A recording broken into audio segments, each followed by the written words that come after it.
ఇప్పుడు మన కేసీఆర్ మాట్లాడుతూ ఇప్పటికిప్పుడు ఎన్నికలు జరిగితే నేనే సీఎం అంటున్నారు కదండి.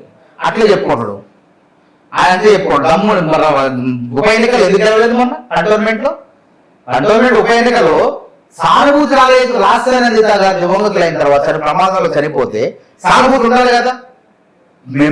వాళ్ళ ఎమ్మెల్యేలకే నమ్మకం లేదు. ఈ పార్టీ మనవడు సాగదు, ఈ పార్టీలో ఉంటే మనం 10 ఏళ్ళు రాజకీయంగా సమావేశం, మనం మొదలు ఉండం అని చెప్పి కాంగ్రెస్ పార్టీ 10 మంది ఎమ్మెల్యే దూకే. పార్లమెంట్ ఎన్నికల్లో మీ పరిస్థితి చూసి ఏంటి పరిస్థితి? పార్లమెంట్ ఎన్నికల్లో 9 స్థానాల్లో డిపాజిట్ రాలేదు బీఆర్ఎస్ పార్టీకి. మిగతా స్థానాల్లో 3వ స్థానాన్ని పడిపోయారు. మీ పార్టీ అసలు ఎట్లా వస్తుంది అనుకుంటున్నారు అధికారంలోకి చెప్పండి?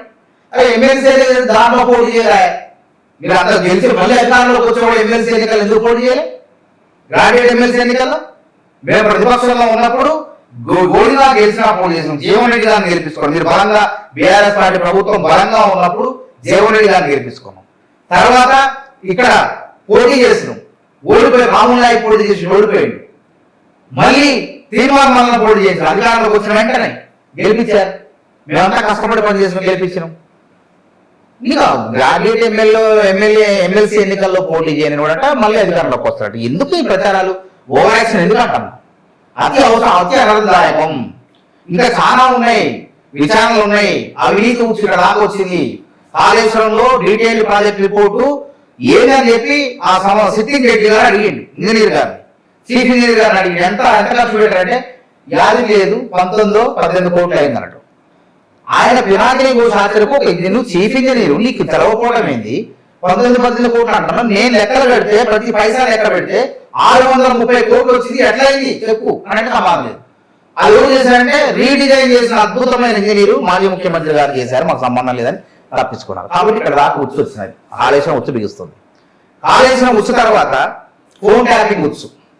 ప్రభాకర్ వస్తే అసంతృప్తులు బయటపడతారు. ఎంతమంది కుటుంబాలు రియల్ ఎస్టేట్ వ్యాపారాల కుటుంబాలను చిందనం చేశారు, విడిపోయారు కొంతమంది భార్య భర్తలు.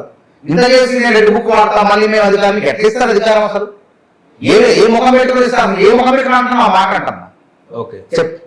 కాబట్టి వాళ్ళకి అవకాశం లేదు. దాని దాపులో లేదు అధికారం అనేది, దాని దాపులో రాలేరు. చాలా విద్యుత్ కొనుగోళ్ళు అక్రమాలు ఉన్నాయి. ఆ విచారణ కూడా ఒక పక్క పూర్తి అవుతుంది.